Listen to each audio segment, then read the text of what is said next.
Setelah menginstal Notion, kemudian mendaftar akun Notion yang gratis, sekarang kita, video ini kita akan mempelajari first look dari aplikasi Notion. Jadi, di layar itu adalah aplikasi Notion desktop, tampilannya seperti ini, ya.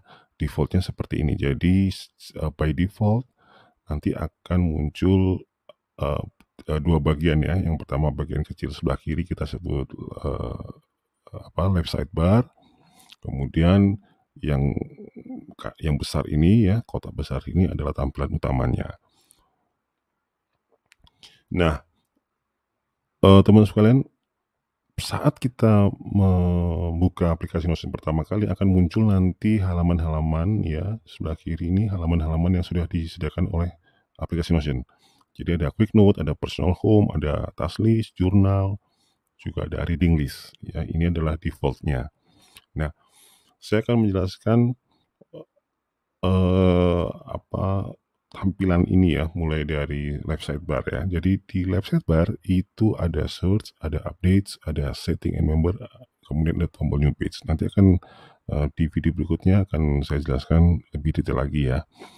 Nah, kemudian di sebelah, utama ini adalah, layar utamanya ya, halaman utamanya ya, yang cukup besar, dan di sebelah kanan atas itu untuk menu-menu tambahan, ada share, ada komen, kemudian juga ada update, favorit, dan juga ada 3 titik di sini, kita bisa melakukan kustomisasi terhadap halaman. Baik, saya contohkan misalnya ini kita buka dulu add a page. Jadi kalau kita tekan, di sini muncul halaman baru dan yang belum, memiliki judul. Coba kita kasih, ini adalah, ini ada, kemudian kita tekan empty page. Nah, ini kita sudah memberi judul dan kita sudah, siap untuk menggunakan aplikasi Notion. Nah, sebelum kita memulai menggunakan aplikasi Notion, ya, saya minta untuk membayangkan bahwa Notion ini adalah seperti bangunan Lego, ya. Jadi Lego yang besar itu yang sudah berbentuk itu kan terdiri dari bagian kecil, brick ya, atau blok-blok kecil-kecil itu. Nah, kemudian disusun. Nah, sama seperti itu ya. Jadi aplikasi Notion itu intinya hanya 2, yang pertama page atau halaman, yang kedua adalah blog. Kita sebut sebagai blog. Jadi berbeda dengan Microsoft Word. Kalau Microsoft Word itu baris per baris, dia bukan blok. Jadi tidak bisa di-drag misalnya, tidak bisa di-drop, tidak bisa dipindah dengan diseret gitu ya. Nah, contohnya seperti ini. Nah, setiap blok itu memiliki jenis atau atribut ya. Jadi misalnya kita memanggilnya atau membuat blok itu dengan menekan tanda slash. Nah, perintahnya seperti itu. Nah, jika kita tekan tanda slash yang ada di keyboard, itu muncul pilihan jenis-jenis atau atribut dari blok yang siap untuk kita gunakan.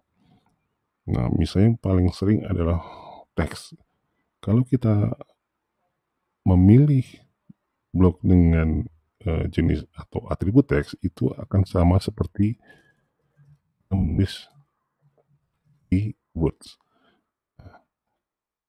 Misalkan ini ada teks. Kalau kita hover mouse kita di sini, muncul tanda titik 6 dan tanda plus. Nah, ini adalah tandanya kita sudah meng-create satu blok. Nah, dan blok ini yang memiliki jenis tadi, teks tadi, itu kita bisa rubah ya. Kita bisa rubah, misalnya dirubah dengan memilih turn into.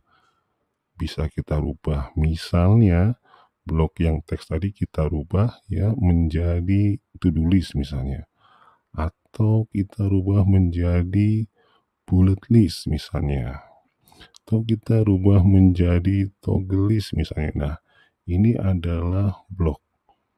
Nah, misalnya kalau kita rubah di sini, ini toggle list. Nah, kita bisa isi toggle situ ya. Jadi toggle itu sangat sering saya pakai ya.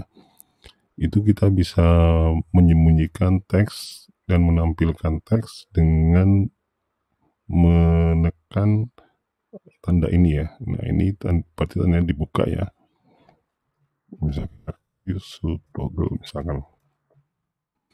Kita tutup, hilang. Kalau kita buka, tanda yang lancipnya ini, bagian yang lancipnya ini ke bawah itu terbuka. Nah ini berarti blok ini adalah jenisnya toggle. Nah kemudian kalau kita ingin meng-create blok gambar atau foto juga bisa. Kita tinggal tuliskan image. Ya, image. Di sini kita bisa upload foto yang ada di hard disk ya, ada di drive kita, atau foto yang sudah tersedia secara gratis oleh Notion atau GIF. Animasi kayak gini ya bisa ya. Ini unsplash lah, ini misalnya ini gambar-gambar yang sudah disediakan yang tidak berbayar. Nah kalau kita memilih ini berarti kita sudah meng-create satu blok yang isinya foto. Nah kita bisa pindah-pindahkan ini foto ini, blok yang berisi foto ke bawah, ke atas, atau menjadi dua kolom seperti ini, atau ke samping kayak gini. Nah ini berarti kita sudah meng-create sudah bermain dengan blok ya. Contohnya seperti ini, kita bisa atur seret untuk dibesar kecilkan. Nah jadi ini sangat fleksibel sekali dan berbeda dengan yang ada di Word atau di aplikasi yang seperti dokumen yang lain ya. Jadi kita menulis dokumen tapi tidak baris per baris, tapi kita sebut block by block ya, seperti itu ya. Kita sepakati dulu supaya lebih mudah nanti kita menggunakannya. Nah di atas di sini sebelah kanan ya, nanti nanti akan saya explore lagi semua jenis bloknya itu, tapi di video berikutnya. Ini supaya memberi pemahaman dasar saja, first look tampilan pertama dari aplikasi Notion. Kalau kita tekan tanda titik yang paling kanan atas pojok, itu ada kita bisa melakukan merubah style atau custom dari halaman kita yang tampil di sini ya. Jadi kita bisa ubah hurufnya ya, hanya sekarang cuma 3 ya. Ada yang mono, ada yang serif, dan ada yang default. Kita juga bisa perkecil hurufnya, judulnya, terus juga kita bisa perlebar. Nah kita perbesar, ini full, tampilannya full. Kalau ini ke tengah, fokus di tengah. Oke. Nah ini ada custom page, kemudian ada log page ya, ada copy link, ini macam-macam, nanti akan kita pelajari satu persatu. Oke. Nah segitu dulu tampilan pertama di Notion. Kita akan ke video berikutnya.